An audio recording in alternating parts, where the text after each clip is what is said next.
And Bessa and Xin Zhao were just the beginning, guys. Yeah, my friends, Riot is finally starting to close out some champion stories, whether Riot's giving them proper endings or turning them into a bridge for new characters. Riot's making some major changes to the story of Runeterra. So let's talk about the champions Riot might kill off. Don't forget to subscribe, drop a like on the video, and maybe consider becoming a member to get access to a bunch of cool perks. And check out our store. There's a lot of really cool designs available and products, so go check them out. Links in the description. Anyways, back to the video.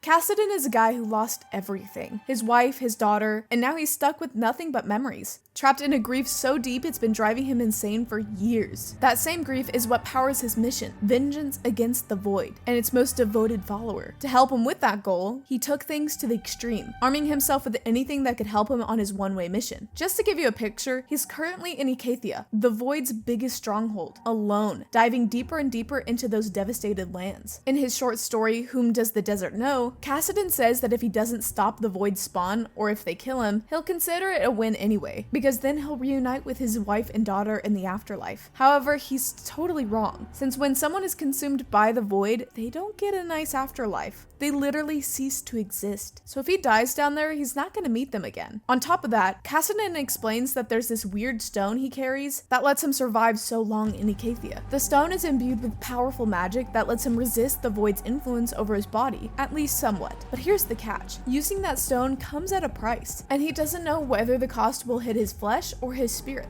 The little amulet seems to beat in sync with his heart, like it's become one with him. That rhythm isn't life or magic, it's oblivion itself. Then there's the gauntlet of Harok. Yes, Harok, who is an ascended, and inside that gauntlet is the nether blade. According to Kassadin, he always feels the Void's cold pull on the tip of that blade, like oblivion is tugging on it, but he doesn't care if it's gonna kill him. In short, Kassadin is a walking arsenal of super dangerous arcane gear, and he's basically already condemned himself to oblivion just by using them. Plus, he's fully immersed in a place that exudes the Void, like it's some kind of nuclear reactor radiating pure Void energy. There's no way out. The guy knows it's only a matter of time before he dies. Now, how could all of this actually go down? Well, it's pretty likely to happen when Kassadin finally reunites with Kai'Sa, since Bel'Veth already revealed to Kai'Sa that her father is alive, and that, just like her, he opposes the Void. Except his mind is totally messed up at this point, and I'm pretty sure this will involve more champions. Bel'Veth is obviously in the mix, and I wouldn't be shocked if Malzahar shows up too. Even though Kassadin seems basically destined to die, I wouldn't put it past one of those two, Bel'Veth or Malzahar, to bite it as well. Imagine how epic it would be if Kassadin actually kills Malzahar in a crazy battle. The two of them facing off amidst hordes of voidlings and cultists, and then both of them plummeting into a void fissure, their bodies disintegrating. That would be wild. On the other hand, if it's not Malzahar who dies, I think Bel'Veth might be the one Kassadin takes out. There are some lines in the short story Pinwheel where Bel'Veth proposes a truce to Kai'Sa, suggesting they team up to kill the Watchers. She even tells Kai'Sa that during the peacetime she gives her, Kai'Sa could try to find a hero or a weapon powerful enough to kill Bel'Veth, but Bel'Veth admits she thinks it's impossible. Still, she lets Kai'Sa dream that she might pull it off. And honestly, Bel'Veth's ego could be her downfall. She's so arrogant, so sure she's gonna win, so confident in her superiority that she may totally underestimate Kassadin. Just seeing him as a mortal with the nether blade, I can absolutely see her getting impaled by that very blade, having her core severely damaged. If that doesn't happen, there's another possibility. Kassadin could sacrifice himself for Kai'Sa during some big fight, giving her the chance to survive and keep fighting for a new day. And he'd be leaving her with that artifact, that powerful gauntlet plus the nether blade, which could end up being the greatest key to hope against Bel'Veth. I say that because that gauntlet plus the nether blade, that's legitimately one of the most powerful artifacts in all of Runeterra. In Whom Does the Desert Know?, Kassadin's short story, he says Harok was the one who landed the first true blow against the Void Masters. Apparently, Harok ventured alone deep into Icathia and stabbed that blade straight into the Void. I don't know if Kassadin meant that literally or metaphorically, but Kassadin also points out that Harok showed his fellow Ascended how to fight the Void. And after Harok died, none of the other Ascended, even though those who'd become darkened dared to raid his tomb for the weapon. Why? Because they were scared that if the void came back harder after the Acathian Rift reopened, that blade would be their only shot. They wanted it kept safe and ready. So yeah, this weapon is insane against the void, that not even the Darken, who are completely out of their minds and corrupted, ever dared to take it, because they knew how important it was. And like, I think this weapon is so lethal to the void because besides having cosmic magic, it also absorbed the actual void essence. Tarek has a voice line where he says Ash's bow is a celestial weapon, and was probably just coated in true ice. That bow is of the stars, as is its mistress. The same thing might have happened with Harok's nether blade, a celestial weapon but also coated in void essence. It's like using raw material Voidborn are made of against the Voidborn itself, and apparently that's super effective on them. Anyway, Belveth, who basically thinks there's zero chance of her ever being hurt or killed or even defeated, could totally end up underestimating Kassadin's power and paying for it with her own life. I really hope it turns into a full Miriam versus Netero moment. Like, for the first time ever, the Empress actually feels fear. And as she's dying, she remembers the words she told Kaisa, and she would give her the chance to find someone or something capable of killing her, and finally regrets it. Because in the end, she, who was born from consuming thousands and thousands of beings, mostly humans, ended up absorbing and replicating their greatest mistake: ignorance.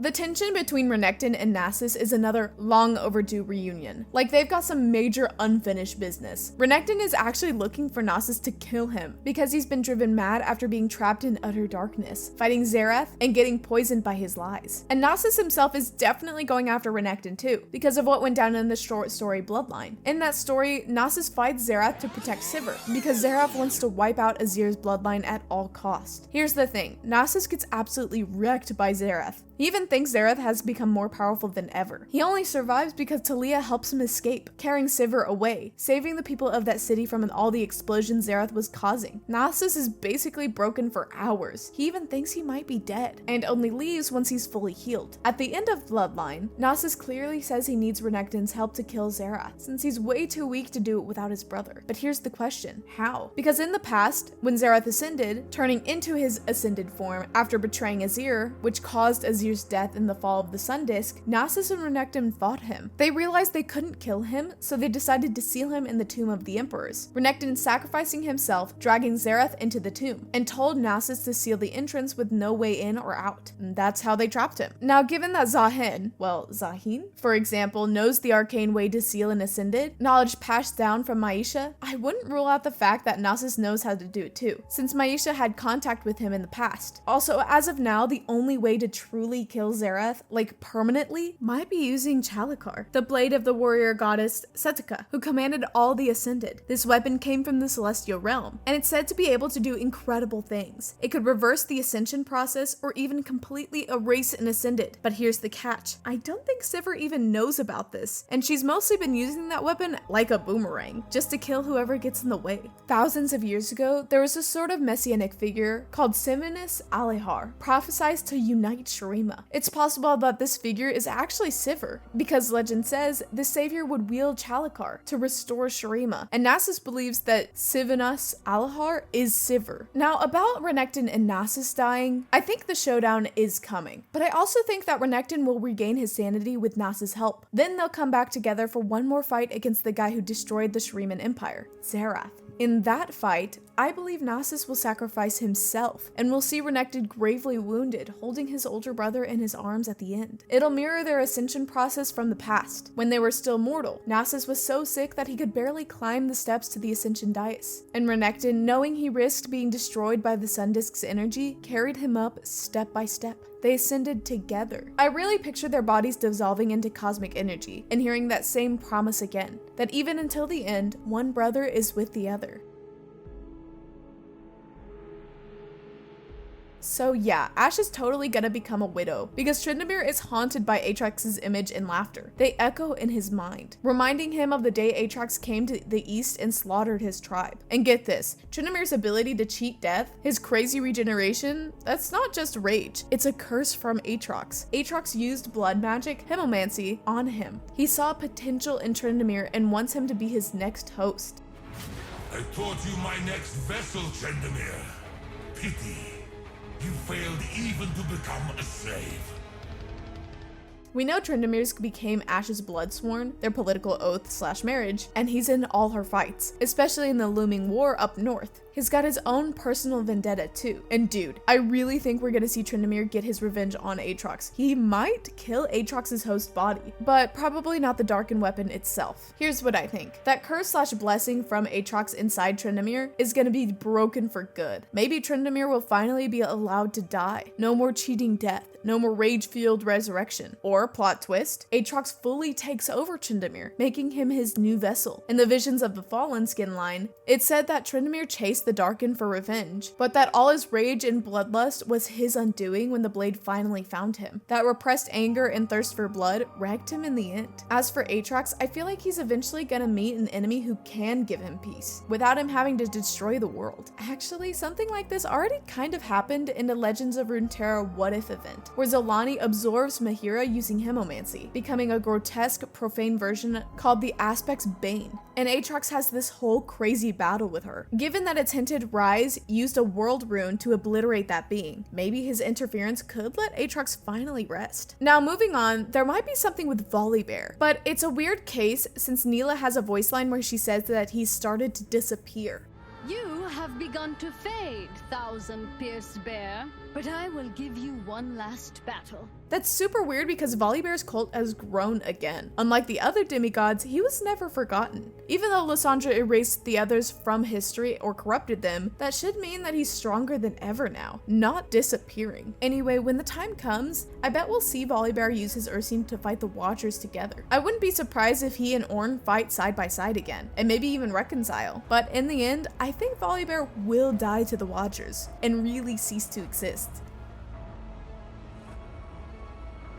Zed is a kind of anti-hero in my eyes. A lot of people see him as a villain, but that honestly just shows that they don't know enough about the character, probably because they never read his comics. His story is all about making dark choices and taking actions that needed to be done all for the greater good. For example, he never told Shin about the truth about Master Kusho being alive, or what he had become, because we see that super clearly in the final pages of the comic. But besides all that, it's pretty likely he'll play some role in the second war between Noxus and Ionia. We could totally see Zed dying and Shin finally learning the truth, realizing that despite everything, from the very beginning Zed was really his best friend and brother, and he always wanted the best for him. Or maybe the opposite happens. Imagine how crazy it would be if Shin died, but he believed in Zed after learning the truth and everything. And in the end, he passed the title of the Eye of Twilight to Zed, so he could lead the Kenku Order. Super unlikely considering everything that's happened, but it would be insanely cool. Now we could also see some really interesting stuff with Wei, since I think his character development would come from hunting down his nemesis. It would make a lot of sense for him to confront Jin in a final battle, but maybe die trying to kill him. Because honestly, I don't think Wei's lore could stay interesting or even develop at all without Jin. But yeah, that's basically it. See you guys in the next video.